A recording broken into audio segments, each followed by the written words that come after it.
Hello and welcome to Jasper Entertainment Today. I'm your host, Hugh. We have an exciting lineup for today's show, so let's get right into it. For our first story tonight, it was another great show for Scatterbomb, Manhattan College's improv comedy troupe. While the group is no stranger to the stage, this show in particular was a bit different. What was it that made this show so unique? How about a different structure of routine? On April 9th, the comedy group debuted their bit show. This time, instead of a suggestion, the group had a collection of ideas in order to perform their sketches. It was the first time that the group tried this type of performance, and the show was definitely a success. Some program highlights included blindfolded improv, hiking trip, and a live reenactment of Forrest Gump. While the scenarios were different, the group kept their same comedic timing and wit throughout the entire show. The only thing that didn't change was how much the audience enjoyed the show. In other news, Manhattan College players performed their spring musical Little Women on Thursday, April 14th through Sunday, April 17th. The show starred graduating senior Joanne Malooly, who was the only senior in the show. Lindsay Burns recently sat down with Malooly and has the story for you. Malooly has been performing since the 4th grade.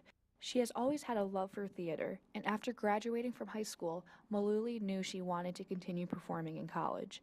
The senior psychology major, who hails from Rockland County, has been involved with Manhattan College Players, the student-run performance group on campus, since her freshman year.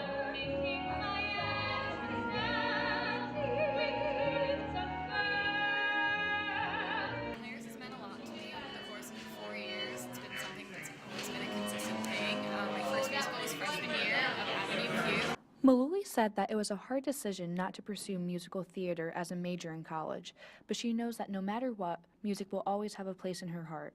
As an active member of Players, Malooly has held many different roles during her 4 years at Manhattan College, but according to the Players director, Martin Marchito, this role was practically made for Malooly. So I played Joan March.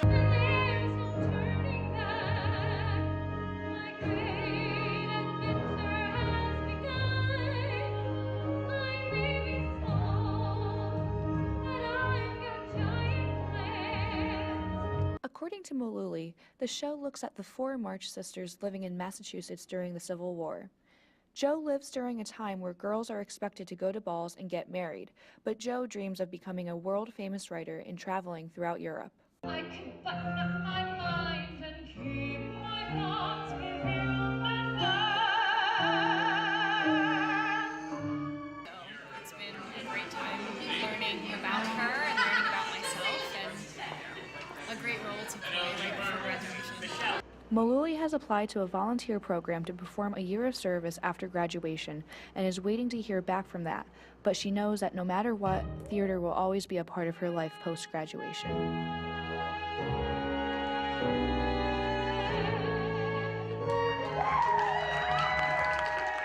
This is Lindsay Burns, reporting from Riverdale, New York. Thank you, Lindsay. The show definitely looks great.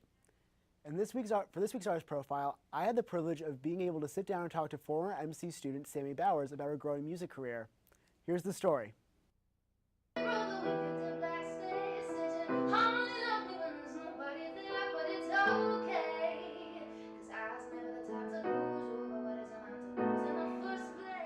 Meet Sammy Bowers, a musician in New York City who is currently working on an album. I have been working on my album for actively about 18 months. But being a musician in New York City is not always the easiest. A week in my life, Monday to Friday, from 9 to 5, I am in an office working for a startup company. Afterwards, some days I am going to class. Sometimes I'm enrolled in a voiceover class. So I'm learning stuff about voiceover for animation and cartoon and stuff, and using my voice as an actor, not just as a musician. Other times I'm working on my record, so I'm at a recording studio that I work out of on the Lower East Side of Manhattan. If I'm not doing that, I'm in a rehearsal space with musicians working on music for what's going into the studio in the next couple of days. And then on the weekends, I'm asleep. What advice would you give to anybody who is considering a career in music or is a musician, or maybe someone growing up who maybe is thinking about it? Advice I would give to somebody that wants to pursue music: do it. Because if you can say that even for 20 minutes of your life, if you can convince yourself that and you can say, I want to do music, and you look at how hard it's going to be and you think about how you're going to suffer financially and you think about how how you're going to sacrifice social life and your own free time, and you can still come out of that at the other end and say, there is nothing that I would be happier doing. I won't be a full person if I don't do this. Do it. If you are interested in hearing more about my music, at my Facebook fan page, music page, which is Sammy Ray Music, SammyRae Music. My Twitter handle is @PianoGirlSammy, same Sammy with a Y. My Instagram, also a great place to keep up on what I'm doing and hear previews of my record, little videos of me in the studio. That's @SammyRayMusic. And you can check my hashtag across all internet platforms, #SammyRayMusic.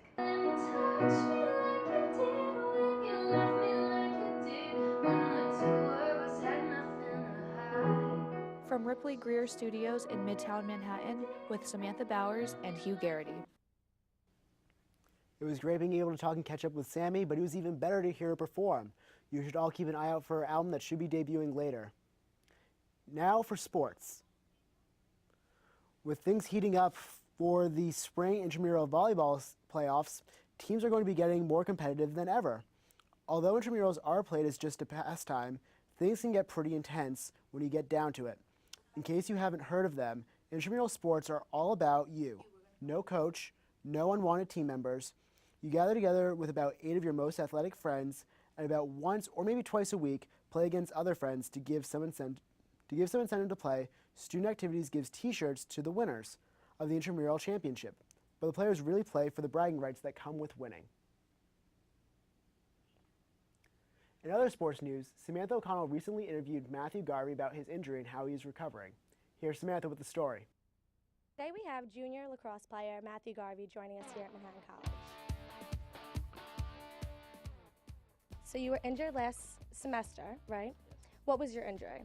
Well, I suffered a high ankle sprain in the fall. It was kind of a freak accident. It was actually right before fall ball started. We were doing a ground ball drill before practice on the softball diamond, and I went up to go pick up a ground ball, and I got to the softball mound and hit a divot and just kind of crunched my ankle and rolled it pretty bad. It was supposed to be 6 to 8 weeks, and I was out for 12, unfortunately.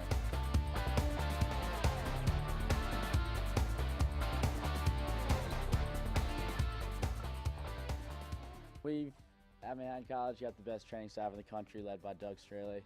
So he put me through a good physical therapy regimen, and he put me back on track to get back in on the field.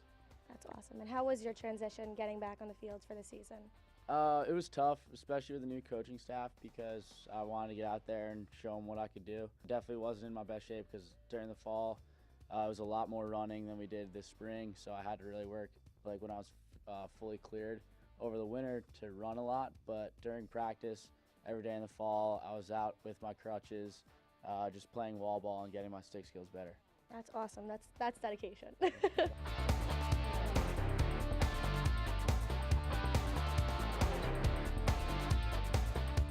Any motivation you want to give to the currently injured? Yeah, just listen to trainers and their protocol, because they know exactly what they're doing and they put you on the right step forward. That's awesome. Well, thank you for joining us today. You. Back to you guys.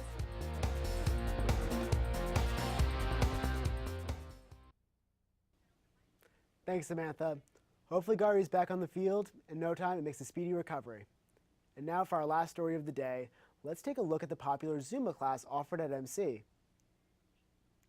Zumba is a high-energy fitness program that was founded in 2001. Within the past few years at Manhattan College, the dance-based exercise has garnered a cult-like following. Seniors Luke Hartman and Michelle Beltran are the masterminds behind the weekly classes offered at MC. Together they teach classes every Monday and Tuesday at 9:30 p.m. in the mini gym and alumni hall. Although attendance numbers may vary from week to week, the class is always popular, and Hartman and Beltran always welcome new dancers every class. Hartman handpicks the pump-up jams for the class to dance to. The participants dance along with Hartman and Beltran, feeling the beat of the blasting music. Each song has its own choreography, and class regulars instantly perk up when their favorite song comes on. There are no breaks during the hour-long class, but the dancers are encouraged to get a drink of water when necessary. The class hardly stops dancing during the hour, with the next song playing immediately after the previous one. With its fun music and high energy dancing, this Zumba class is one of the most popular fitness classes offered at MC. From where I saw, that Zumba class sure looks like a lot of fun. So that's all we have for you on this episode of Jasper Entertainment Today. I'm Hugh Garrity. Wishing you a great night.